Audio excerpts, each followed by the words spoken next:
Hello and welcome to the L&D Go Beyond podcast, where we gather workplace learning insights from experts to enable the L&D community go beyond the traditional. I am Amit Garg, host of this podcast and the founder and CEO of Upside Learning Solutions. This is episode number 16, and today we have a very special guest with us, Karl Kapp, with whom we will be discussing gamifying workplace learning the right way. Let me introduce Karl very briefly, though most of you would already know Karl. Karl is a professor, analyst, speaker, learning expert, and designer of instructional games and gamification. He's a full professor of instructional technology at Bloomsburg University in Bloomsburg, Pennsylvania, where he teaches subjects related to games, gamification, and learning technologies. Karl's work explores the research, theoretical foundations, and application of effective game-based learning. He's passionate about sharing his knowledge and teaching others. And to that end, he has authored or co-authored a half a dozen books. He's also the author of a few gamification courses on LinkedIn Learning, which I have really learned a lot from. Karl, very welcome to the podcast. I'm so glad to have you join us today. Thank you so much for having me. Very, very excited to be here and glad to be part of the podcast series. So thanks for having me. Thank you. Thank you. All our pleasure. Absolutely.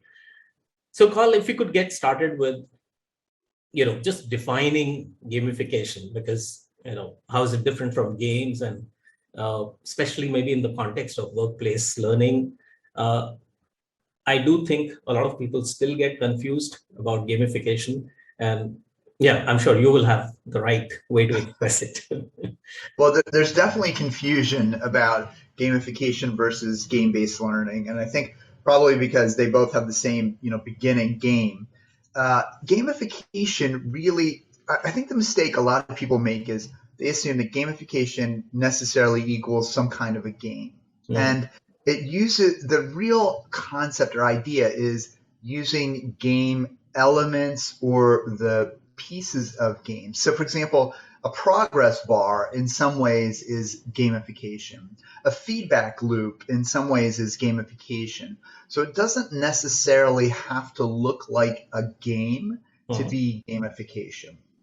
It can be using the concepts or the psychological ideas. So story-based instruction is a form of gamification. It may not look like a game. It might look more like a scenario or a story. So I always say gamification is using game elements to propel somebody through learning, where a game is a self-contained unit where you sit down, it looks like a game, feels like a game, you go through the game process. And when I think about gamification, I think about three kinds of gamification. One is structural gamification, where you add, that looks like a lot like a game. You add game elements to propel somebody through content. So you might add points or you might add badges. A more subtle way where it didn't look like a game is maybe you add a progress bar. Maybe you add a specific feedback loop. And then, so structural gamification is the first. The second is, I call it content gamification, and that's where you change the content itself to be more game-like. So rather than start a learning module with a list of objectives, maybe you start with the mystery, or maybe you start with an unfulfilled prediction that the learner has to discover. So you tap into the idea of curiosity or exploration that's often in games. The third is what I call performance-based gamification, and that's basically where your job is tied to gamification. So let's say you're a call center rep and you finish a call below the required time. Maybe you earn some points for that, or you earn some recognition for that, or a badge or something like that. So the third level is actually tied to your job. So it's very intricate in what you're doing. And some people say, well, I don't like that. I don't want my job to be gamified. But in some ways, it already is. And in some ways, gamification allows the person to have a transparency into what is being evaluated, how it's being evaluated, and what their goals are. So if they're reasonable and if they're decided upon by the workers and by the people that establish the goals, then it can be very helpful and very motivating. And like anything, people say, well, what about the bad part of gamification? Like anything, didactic learning can be hit over the head with it to the point where you're numb, right? So there are good and bad of all kinds of learnings. Our job as learning professionals is to decide what is the right learning intervention at the right time and how to do it effectively. So that's my definition of gamification and games. Excellent. I mean, there's a lot that's packed in there. Of course, you talk about the elements that can be used to help somebody progress through a certain module or a journey that you are giving them. Maybe it's a journey of performance improvement, like you talked about the performance-based gamification. Yeah, absolutely. So gamification doesn't just have to be, it's not just about learning. People use it in marketing. People use it in a lot of different areas. But it can be used, one of the areas where it's used very frequently is in health performance. Yeah. So you gamify perhaps losing weight, you gamify perhaps exercising. So I think that's a good way to think about it. A lot of people can relate to that. So then let's take the concept. I'm co-writing a book with a colleague, and she always calls it gamification is a fitness tracker for the organization. So you have this dashboard or you have this information, and you tie that to the KPIs of the organization. And so now, as an individual contributor, if I have vision into those KPIs through gamification, then it's going to improve my performance, because I know then. So if you think about a lot of performance reviews happen maybe twice a year if you're lucky. I remember early in my career, my boss, she didn't like to do performance evaluations. I didn't like performance evaluations. So, we'd go 6 months, 7 months, a year. Oh, we forgot to do. So gamification can give you feedback literally on a daily basis, hourly basis.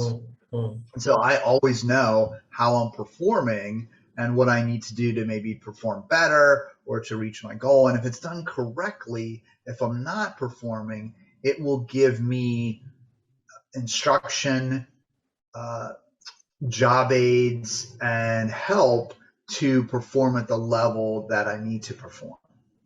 That's yeah. I mean, so you can gamify the processes, which is what an organization should be doing, and which is when it should become a fitness tracker for the organization itself. And at a smaller level, maybe more granular level, you can do it for programs, especially if you're talking of workplace learning programs. Excellent. So you talked about, in structural gamification, points and badges and progress bar and even feedback loops. So all of them we are clubbing into structural gamification. Though I would see a lot of people getting, very fascinated by the points, badges, and leaderboards, which is probably the most explicit part of gamification. But yeah, maybe it loses its charm much sooner and it doesn't really appeal to everyone. Is that something that people need to get over with, or is it a good place to start for people who are just beginning? Yeah, that's a great question. So some people refer to points, badges, and leaderboards as the evil trifecta of gamification. I'm not going to go quite that far, but the problem is it's often overused and it's not well thought out. So people will just kind of add on points, badges, and leaderboard and say, "Oh, we gamified it because you can earn points for logging in," and yeah, I don't care about those. So but it can be used intelligently. So for example, the thing about a leaderboard is it's a self-defining, it's a self-goal setting device. So for example, if I see a leaderboard, I exactly know what my goal is, right? Just to be at the top of that leaderboard. So right away, nobody has to explain to me what I need to do. Nobody, I know I need to be at the high leaderboard. Mm-hmm. So leaderboards can direct you towards certain goals, but they need to be developed correctly. So for example, if you have a year-long leaderboard and one of your colleagues gets out in front in the first quarter and there's no way you can catch up, then you quit. Like, who cares, right? I'm not going to ever be the leader. So leaderboards have to be, I would say, short, and have to be recalibrated often, and they're better to be a group leaderboard. So there are intelligent ways to add some elements. I've seen some research that says one of the best ways to think about gamification is to ask the employee group to contribute to the design of the gamified experience. Mm-hmm. So rather than just throwing it on employees and saying, okay, here's the gamified experience, ask them what kind of things do you think would make the most sense? What kind of elements do you think you would like to see in this gamified environment?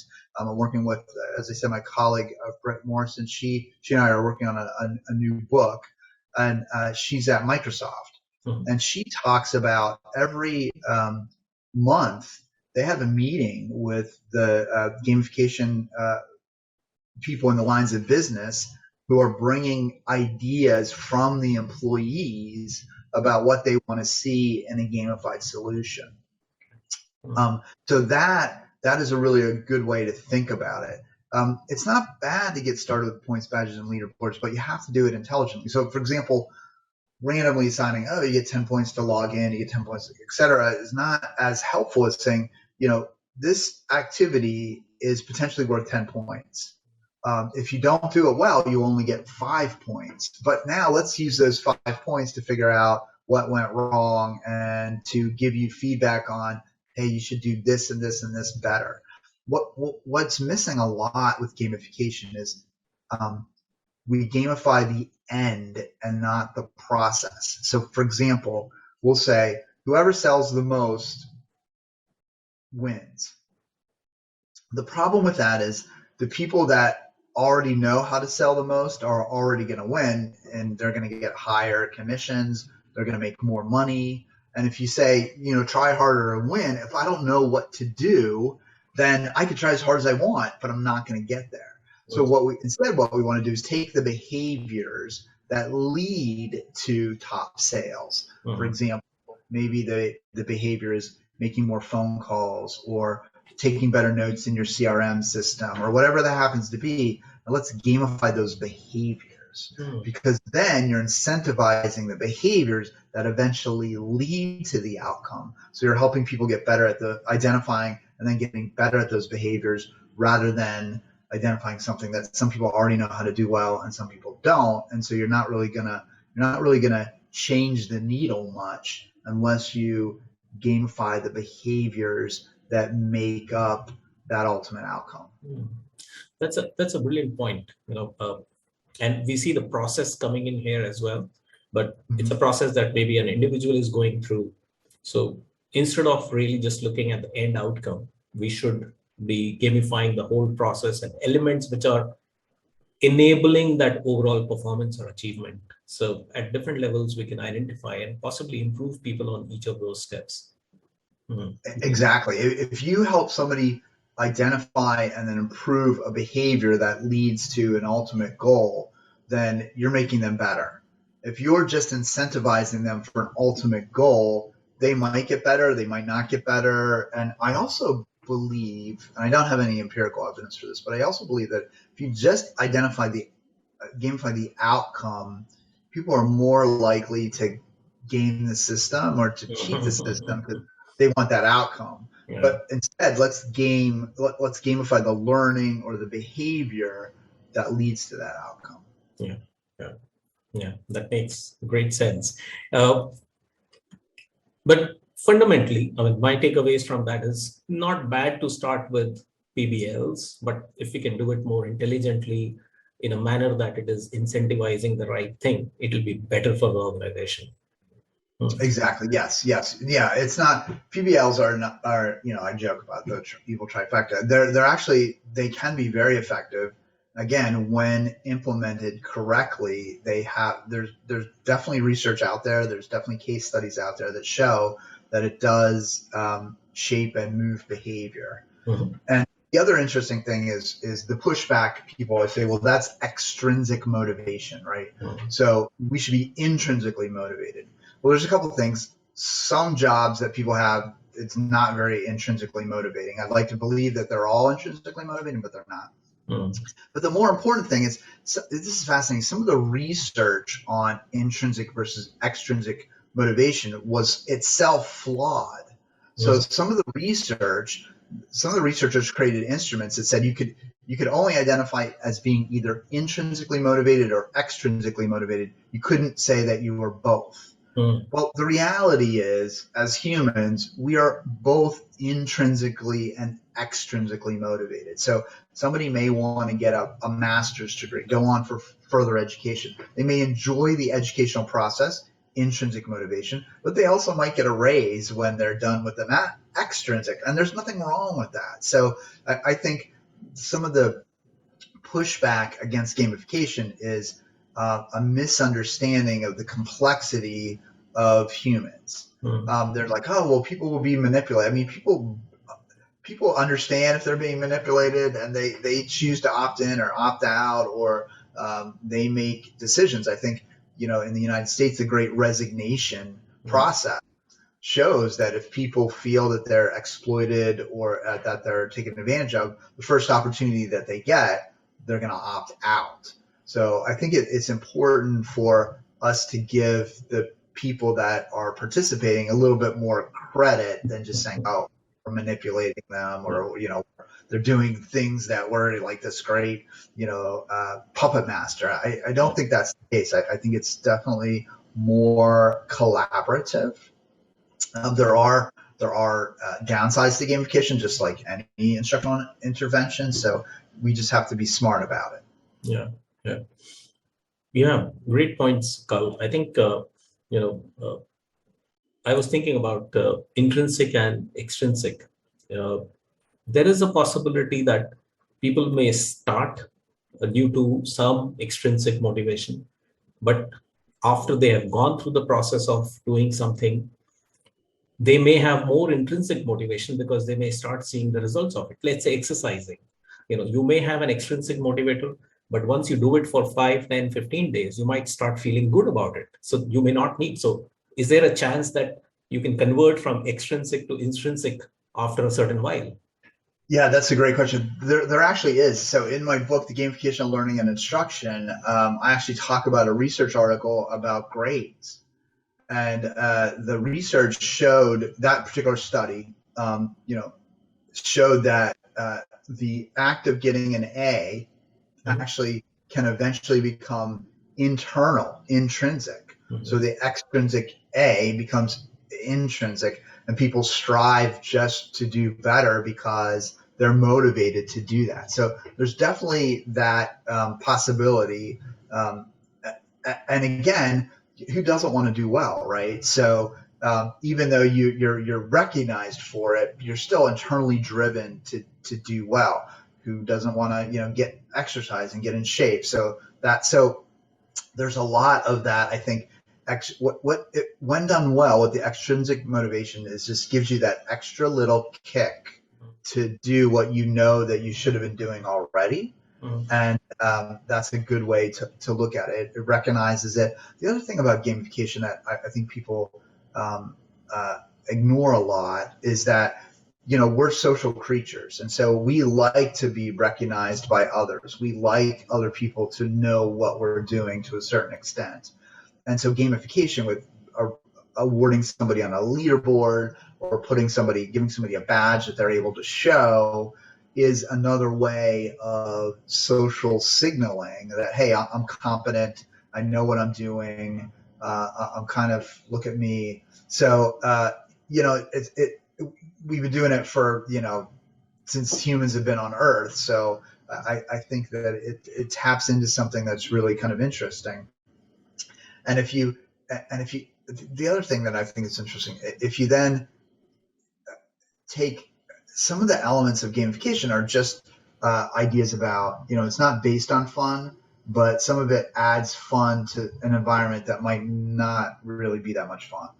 And so we do this all the time. So when I was, when you're younger, you're like, oh, this is boring, why don't we race, right? Or this is boring, why don't we play tag? So tag is you're just running around outside, getting exercise, but now all of a sudden, because you have an activity that's related to that makes it fun. Or in the United States, when they were building railroads, right, They would make up songs about putting railroad ties in. I mean, that's back-breaking work. But humans always tend to kind of add some kind of element, fun element, or an element to help pass the time, and gamification can do that in a lot of organizations.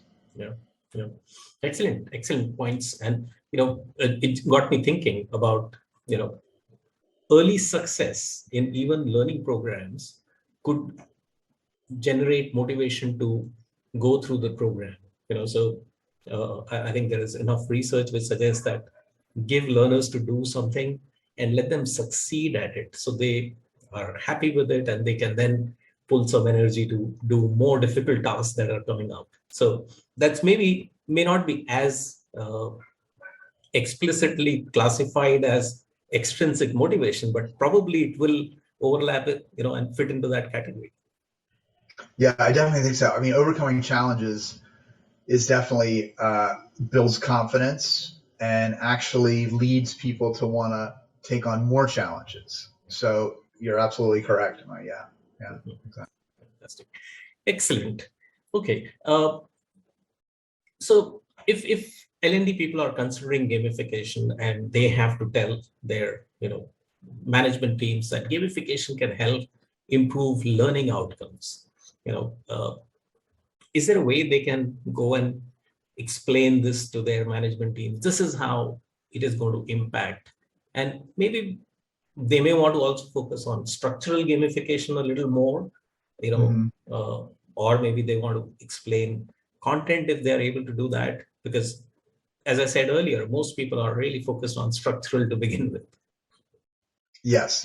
So I would say, what I would say to management is I would say that I would want to gamify instruction for three specific reasons. Mm-hmm. So the first reason is because I want to make the learning outcomes as transparent as possible.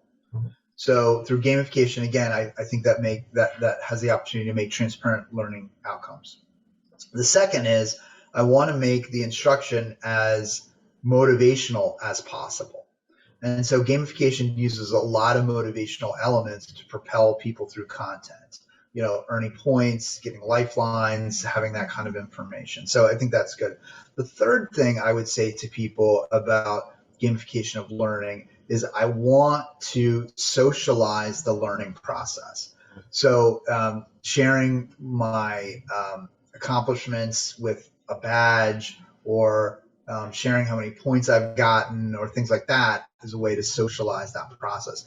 What's happened a lot with the pandemic is that, and with online learning, is people now are learning more and more in isolation, right? We used to get 30 people together in the room. We would do a training class. You could talk to each other. You could see how they were learning. Oh, wow, they answered that question that I didn't know about. Okay, I need to kind of up my game. But now I have no idea how other people are doing. So gamification provides that social aspect that sometimes has been taken out of computer-based training. So those three things I think can really help an organization, help make the argument to an organization that gamification is indeed the right way to go. And then there's more and more evidence coming out. Again, Britt and I are working on this book, should be out in May, that talks about the success Microsoft has had gamifying many of their learning processes. And so by showing the evidence that organizations can do it, have done it, are doing it, Microsoft's not going to do that if they don't think it's going to be successful, right? The bigger the organization, the more they're focused on, just kind of cranking out results. And so they're not going to do something unless they think they're going to get the results. Amazon, for example, has gamified a lot, some of their warehouse collections, right? Why? Because they're getting good results. So that is, collecting, picking products and everything. And they've actually, I read an article the other day, they're increasing their use of it because it has been successful. So when organizations say, well, we don't want our people playing games, or we don't want to do gamification because, we're not, that's not for us. it actually turns out that organizations that are household names are doing it. Hmm. Very interesting. I'll be looking out for that book. Those examples Right. sound uh, brilliant. Organization like Microsoft doing this would be very interesting. Hmm. Yeah, it's been a very interesting process for me. So Brett works, in Microsoft and has been explaining to me like what they're doing, and then and how they're doing it, and then together we're kind of telling the story of how she implemented gamification within a group in Microsoft, and some of the research behind it, the context behind it, and then some advice and ideas on how organizations can do it themselves. So it's been a very interesting process to work with her. Yeah. Yeah. Look forward to that. Hmm. Okay, so Carl, you've seen so many implementations. So what are the common mistakes that people end up making when they have to, apply gamification to workplace learning? And how would you suggest them to avoid those? So the first one is, we've kind of hit on it already, where people are just like saying, okay, let's just add points to this. Just That is, let's add a leaderboard. So they're not giving any thought into the behaviors that they want to change. They're just gamifying the outcome. So that's the first problem. You need to really focus on the behaviors that you want to change. The second is it's not done in collaboration with the people who are going to be using the system. So it's very interesting. A lot of times, this is a really interesting phenomenon. That a CEO or president or somebody will hear something about gamification, decide, hey, that's a really good idea. I want to maybe do something like that. Then they'll tell their managers, hey, I'll do gamification. And managers are like, no, this doesn't work. This isn't, my people aren't playing games, etc. But if you talk to the people that need the learning, they're like, yeah, why not learn? Like this is great. So sometimes there's this middle management fear, I guess, or resistance to implementing gamification. It's not universal, but I find that more often than not, that's where the resistance comes in, because maybe they don't understand it, or maybe they're worried that there are people playing games and not being productive, etc. Again, people know why they're at work. Like, it's not a mystery. So when you say, oh, we're going to play games at work, they know that it's for learning what they need to do, and they know they need to do it anyway. But why not add a little bit of sugar to the medicine, right? Not make it a little bit more palatable. So these people go, oh, gamification, as I said before, is faking people out, or is sugarcoating it. But it's sugarcoating with like a wink, wink. Like, okay, I know you're at work. I know you've got work to do, and you've got work to do, and there's no illusion about that. So here's just a better way, or a different way, or a more fun way to kind of learn what you need to learn. So I think that's an important thing to think about, is that you're not faking anybody out with your gamification. Everybody knows what's going on. So be open, transparent, and upfront about it. I think organizations that are sneaky about it, that don't include the employees, that don't do the proper education about what gamification is, run into problems. This happens with games and gamification. I see oftentimes people create something as a game, and they don't think through, like, well, what's the game goal? So they'll say, well, here's the learning goal. I want them to learn how to do X, Y, and Z. Okay, that makes sense. But what's happening in the game? Like, is there a mystery? Is there a competition? Is there, and it's actually surprisingly, scarily easy to create a game that's not as engaging as you would like, because you don't add those key game elements. And so so the other thing is make sure that the context or the game elements are there in your gamified solution. Then it's not just points, badges, and leaderboards. It's just not activity and points, and it's the thought out system. It's a system. And I think what people miss is they miss the fact that it's a system. They just think it's a series of tasks or activities, and it's not a system. So people really need to think about implementing gamification as a system, and think about systems implementation. And then finally, organizational change, right? If you've never done a gamified system before and you're implementing gamification, you can't just like put it down and then leave and like hope everybody does it, right? That doesn't work. You really need to have some change management, some organizational change processes, or else it's not going to be successful. Right.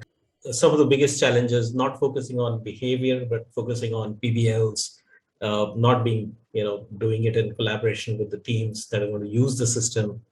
And it's a system, not just separate activities. And I'll come back to that. I have a question for that. And of course, preparing for the change, because it is, in fact, any learning project itself should be considered as a change project. And then we can possibly have more things around it rather than just doing a one and done kind of a program, because change cannot be done with just one 1 hour session or something. But coming back to the system part, when you say system, are you looking at, each activity that a learner does, it has an implication on other aspects, and hence the whole thing has to be thought out properly, and it is not an individual separate activity? Or is it about the perception and impression that the learner is forming as they're going through it, and they will remember what they have done earlier, etc. Hence, it is a more complete system that we need to be conceptualizing. So I would say it's a little bit of both. So for example, if you have an activity, so the first thing is you look at what behavior you want, and then you back up on the sub behaviors that lead up to that behavior, and then you decide, for example, is a behavior worth points? Is a behavior a point where you level up? Is a behavior a point where you get feedback? What type of feedback? Should we couch all these behaviors in a story to provide context? Okay, what kind of story? So all of those things have to work together, or else it seems like all these disparate things. Oh, I got a point over here, and there's a story over here, and there's an activity over here, but I don't understand how they make sense. So that needs to be thought about as a system. But the other thing is you need to put together the learning experience so that the learner can progress naturally through that experience and can connect the dots themselves. Oh, the reason why I learned this is because I need this, because I need to do this. I think a lot of times with learning systems, not even gamified ones, is we don't always tell the learner why they need to know what they need to know. You need to do this. And the problem with that is we like to know as humans, like, well, why are we doing this? Or this doesn't make sense, or whatever. If you can help them make sense of what they're doing and see the connection. So I used to work for a software company, ERP software company. And one of the things that was really, really interesting was, this was when they were first coming out, is a lot of the grizzled old guys that were working on the shop floor and did inventory didn't want to put information into the system because they could retrieve, they knew everything, right? They knew it faster and better, et cetera. But the problem was maybe the purchase order people or the order entry people didn't know. So they were always calling it the shop floor. So I would tell them, I said, look, even though it would be faster for you just to go pick the equipment and maybe not type in what you need to type in, what you're taking, et cetera, what you're doing is, if you don't put that information in there, the order entry people don't know what materials are available to sell. The purchase order people don't know what material they need to buy so that you can produce more. So even if, unfortunately, it's taking longer for you to do it, because that was their argument, you're actually impacting negatively both the order entry people and the purchasing people, because you won't take an extra 30 seconds to enter this information. But if you do, you'll make the whole organization work better. And so sometimes just explaining that to them was like, oh, okay, so it's for the good of the organization, not just for the good of me. And that helped them accept the process a little bit easily. I can't say it got 100% adoption, but it certainly helped a number of people go, oh, okay, I get it. Now I understand why this has to be in there. Because the argument was, well, why do I have to do this? It's just making my life more difficult. Right. That's not the goal. The goal is actually to help purchasing and order entry. So it helps that. Okay, I got it. Yeah. No, absolutely. And that's a brilliant point about, letting the learners figure out some things, because we're just too used to uh, giving didactic instructions, do this, learn this, perform this, etc. But if they're able to figure it out, I think it sticks much better. They have this, relevance in their mind, and the importance, like in this example, the bigger picture is so important. Once they get that bigger picture, they know why they're doing it. Yeah. Yeah, Excellent. exactly. Yeah. Okay. So there was another thing I wanted to talk about for, mistakes. Uh, Mhm. is there a negative impact of uh, applying gamification sometimes? Have you experienced it? Because this is something that, people come up with as a reason they don't want to apply gamification.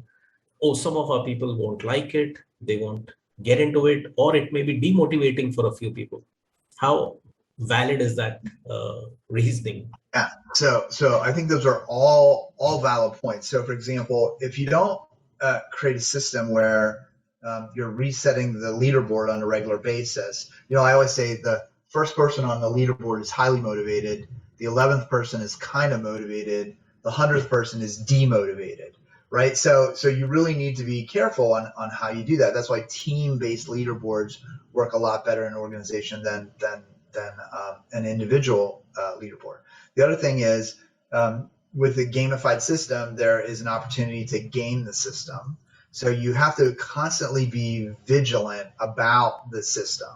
I think some people think they can set and forget the gamified system, which is not the case at all. You have to monitor it. People that are doing exceptionally well, like extraordinarily well, that may be a problem, and people that do are extraordinarily poor might be a problem. So you've got to see the outliers to make sure that that's working as well.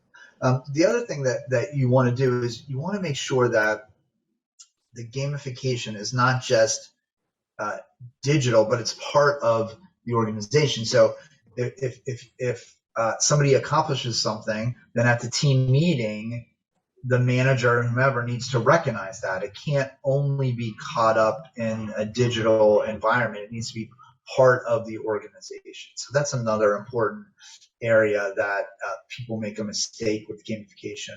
And then the other area I think is well, two other areas. One is not everybody likes games. It's a fact of life. So thinking that it's going to be this magical panacea that everybody's going to love it. Oh, games, yeah, this is great.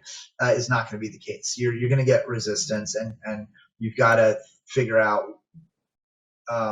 the change strategy to make that resistance is to minimize the impact as much as possible. I think that's important.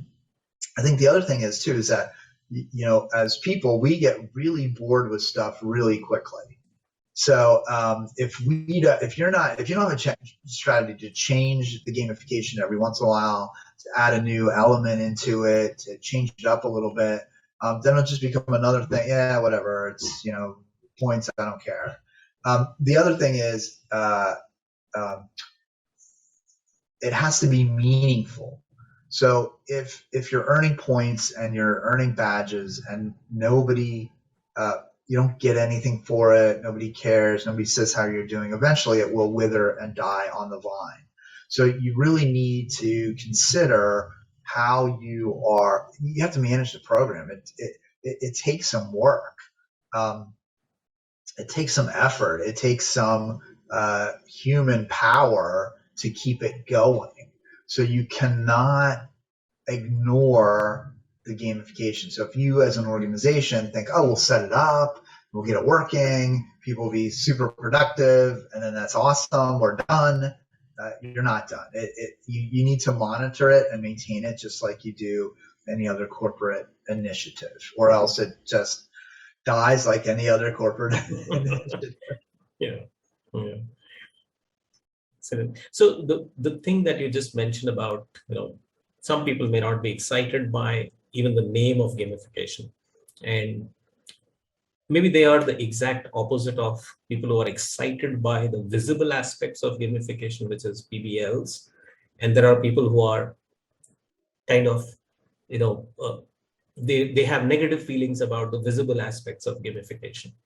And like we discussed, there are other forms of gamification, especially content type. If we were to, put in a story, mystery, uh, some sort of a system where there are, like you said, activity loops and performance loops and feedback loops. So if we were to do gamification without PBL, which is, let's say, just content gamification, maybe we can handle some of these people a little better because they're not seeing it as gamification. It is inherent. Exactly. Yeah. And so I heard an interesting thing at one point. It said the opposite of play is not work, it's depression.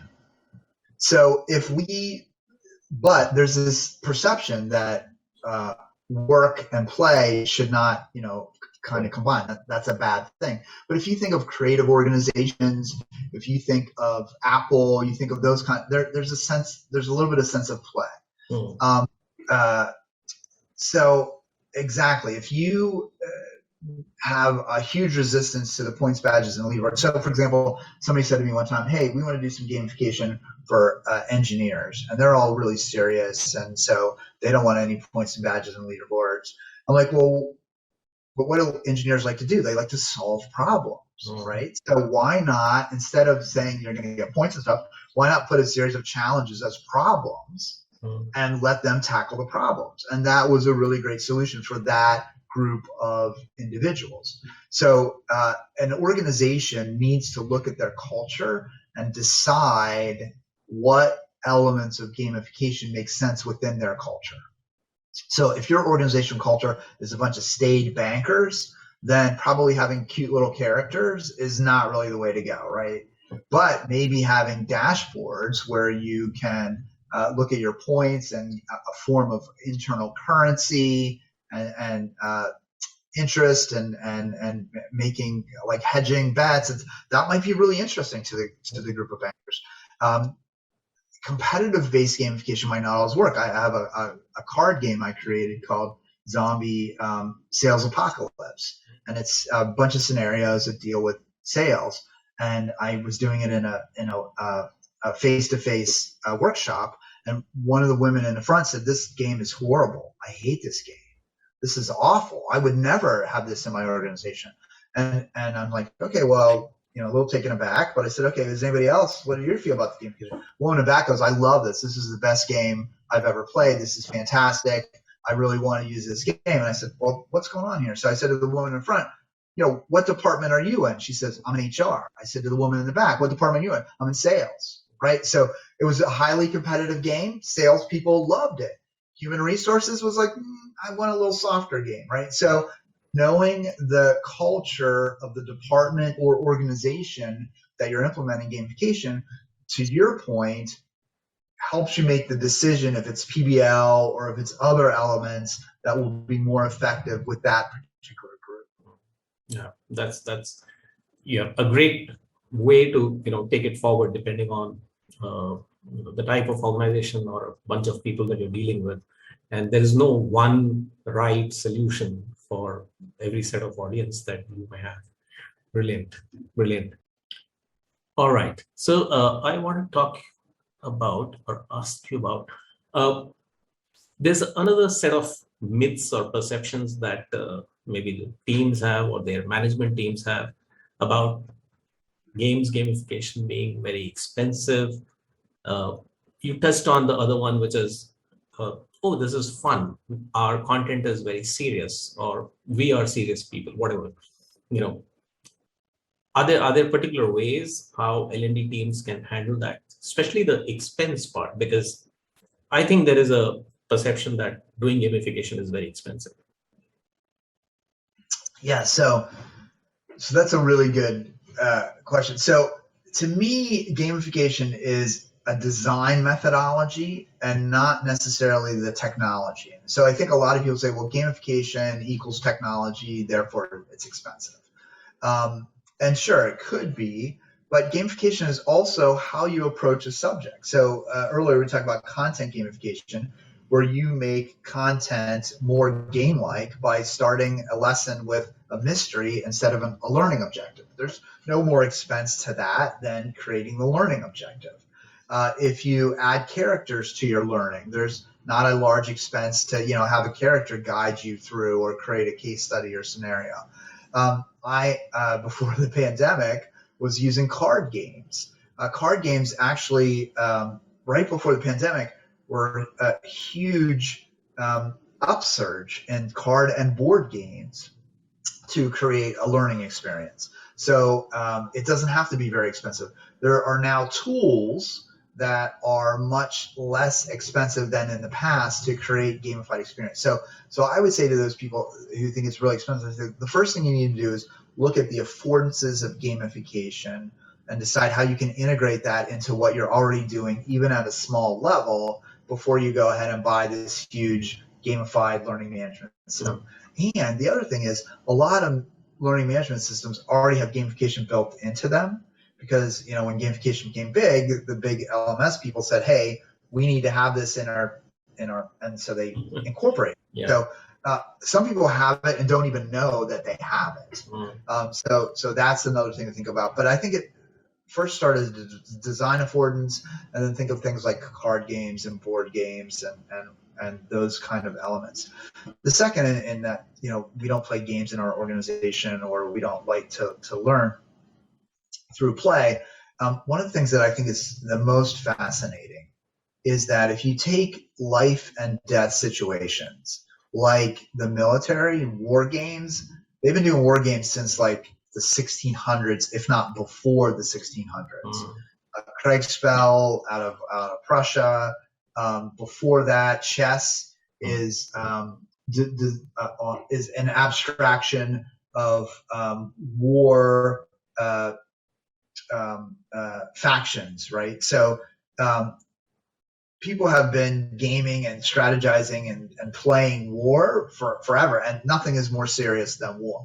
Yeah. The other really interesting thing that's gamified like second is the idea of healthcare. So games for health is a huge, so simulations, games, etc. So I went years ago to a trauma center, and they have national standards for how quickly you should intubate somebody and revive them, etc. So when you think about those standards, what are the standards? What are the criteria for the game, right? They're the goals. You can't cheat when you intubate somebody, so there's rules. There's measurable objectives. I mean, so it's all can be framed as a game. And so when you tell me, we sell insurance, we can't be gamified, or we're a banker, we can't. I'm like, of course you can be, right? It's not. It's everybody, and they're like, oh, I mean, everybody likes to play games. So to a certain extent, different games, like you might not like the same kind of games, but there's a human proclivity toward games and game type activities. And so if you find the right game activity, you find the right gamification, you apply it, you can be successful. And so people say, oh, our organization can't do games. The United States military does. I mean, the CIA created a game to catch Hugo Chavez, right? The biggest drug dealer ever. And they created literally games and played one group of CIA against another to try to outmaneuver and outthink where would this guy be. In World War II, Admiral Nimitz said there was not one scenario that wasn't war gamed to death in World War II. He said the only thing we didn't predict were kamikazes. Other than that, we war gamed every eventual outcome. I have a series on YouTube called The Unofficial Unauthorized History of Learning Games. And I explore some of the history of using games for learning. And one of the interesting things, like I did a number on wargaming, and it was just so interesting. The Japanese, for example, wargamed Midway, and they lost that. But one of the things in the war game, one of the admirals, so there was a ruling that actually showed that a number of Japanese aircraft carriers sunk. And the admiral didn't like that. He was wargaming it. So he said to the umpire, like, you need to change that. I'm an admiral. And he changed it. And, that's not the total cause of them losing midway, but certainly not considering the outcome of losing aircraft carriers contributed to the overall defeat. So it's fascinating to me how, that, I mean, nothing's more serious than that, yet it was war game to death. There's even a story, I don't even know if this is true or not, but of a young woman in Britain who was wargaming submarine warfare. The Germans were sinking all of these convoys. And again, an admiral came in. I don't know what's with admirals. An admiral came in and said, your conclusions here are false. We don't believe these conclusions. And so she challenged him to a war game, or he challenged her, and she beat him like every time. She actually, wargaming is where they came up with the idea. So what the Germans were what was originally suspected was the Germans were outside the convoy, and then they were shooting torpedoes into the convoy. Turns out what the Germans were doing is they were going under the convoy, under the destroyers, surfacing in the middle of the convoy, shooting ships or torpedoing ships, and then going away. She discovered that in playing a German submarine captain. So again, people that, games, are just frivolous or they're just fun or whatever. No, I mean, they have serious outcomes. They can lead to serious insights because games are not, if they're done right, are non-linear vehicles for thinking. And a lot of organizations you don't get ahead by linear thinking. You get ahead by thinking non-linearly, and business games and competitive games and war games can help that happen.